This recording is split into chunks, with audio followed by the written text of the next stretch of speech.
کیا بیٹی کو حفظ کرا سکتے ہیں؟ لقمان قاسی کوئٹہ سے. اپنی بیٹی کو حفظ کرانا کیسا ہے؟ کیا میں بیٹی کو حفظ کرا سکتا ہوں؟ بالکل بھائی، بہت ثواب کی بات ہے. جیسے لڑکے کو حفظ کرانا فضیلت ہے، بیٹی کو بھی حفظ کرانا فضیلت ہے. لیکن اس میں اتنا ضرور دیکھیں کہ بچی کا ذہن تیز ہو.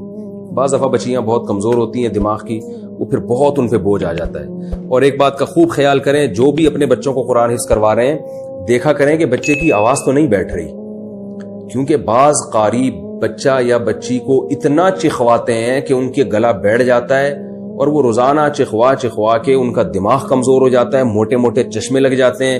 اور میں نے تو بعض بچوں کو دیکھا ہمیشہ کے لیے گلا خراب ہو گیا، وہ بڑے بھی ہو گئے تو ان کا آواز ختم ہو گئی. تو یہ قاری حضرات سے بھی گزارش ہے کہ بچوں کو اتنا زور سے نہ چخوایا کریں. وہ کہتے ہیں ہمیں بچے ورنہ پڑھتے نہیں ہیں، توجہ ادھر ادھر ہوتی ہے. تو بھائی اتنا اس کو یہ کرنا کہ اس بیچارے کی آواز لنگس ہی خراب ہو جائیں اس کے، یہ تو جائز نہیں ہے، تو حرام ہے. تو میں نے دیکھا ایک بچے کا گلا بیٹھا ہوا تھا. میں نے اس کے والد سے پوچھا کہ یہ بچہ قرآن حفظ کر رہا ہے؟ انہوں نے کہا ہاں. تو میں نے کہا آپ نے اس کا علاج کروایا؟ انہوں نے کہا یار علاج کراتے ہیں پھر بیٹھ جاتا ہے. تو میں نے کہا جا کے اس کے قاری صاحب سے پوچھیں، اور بلکہ بچے سے پوچھیں. میں نے بچے کو بلا کے اس سے پوچھا، میں نے کہا بیٹا آپ لوگ بہت زور سے تو نہیں قرآن پڑھتے؟ انہوں نے کہا ہاں قاری صاحب ہمیں کہتے ہیں اونچی آواز سے پڑھو. تو میں نے ان کے والد کو کہا کہ یہ اسی کا اثر ہے، اور اس پہ اگر ابھی کنٹرول نہیں کیا تو اس کی گلا ہمیشہ کے لیے خراب ہو جائے گا.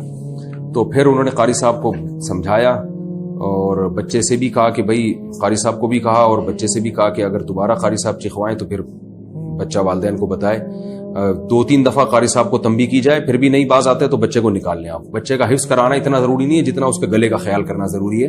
حفظ کرانا سنت عمل ہے، لیکن جو گلا ہے اس کو بچانا فرض ہے. انسان کی جو اللہ نے اس کو جو اعضاء دیے ہیں یہ تو بڑی نعمت ہے. تو اس لیے اس کا خوب خیال کریں. بچی کا بھی اگر ایسا ہو رہا ہے کہ وہ بہت زیادہ اس پہ زور ڈالا جا رہا ہے پھر ٹھیک نہیں ہے. اور بچی ذہین ہے، حافظہ اچھا ہے، بہت اچھی بات ہے، اس کو حفظ کروائیں. اس کا بڑا فائدہ ہوتا ہے، ساری زندگی بچوں کی قرآن سے مناسبت ہو جاتی ہے، وہ پڑھتے رہتے ہیں ہمیشہ. حافظ لوگ کہیں نہ کہیں قرآن کی تلاوت کرتے ہی ہیں، تو ان کا قرآن سے رشتہ ختم نہیں ہوتا.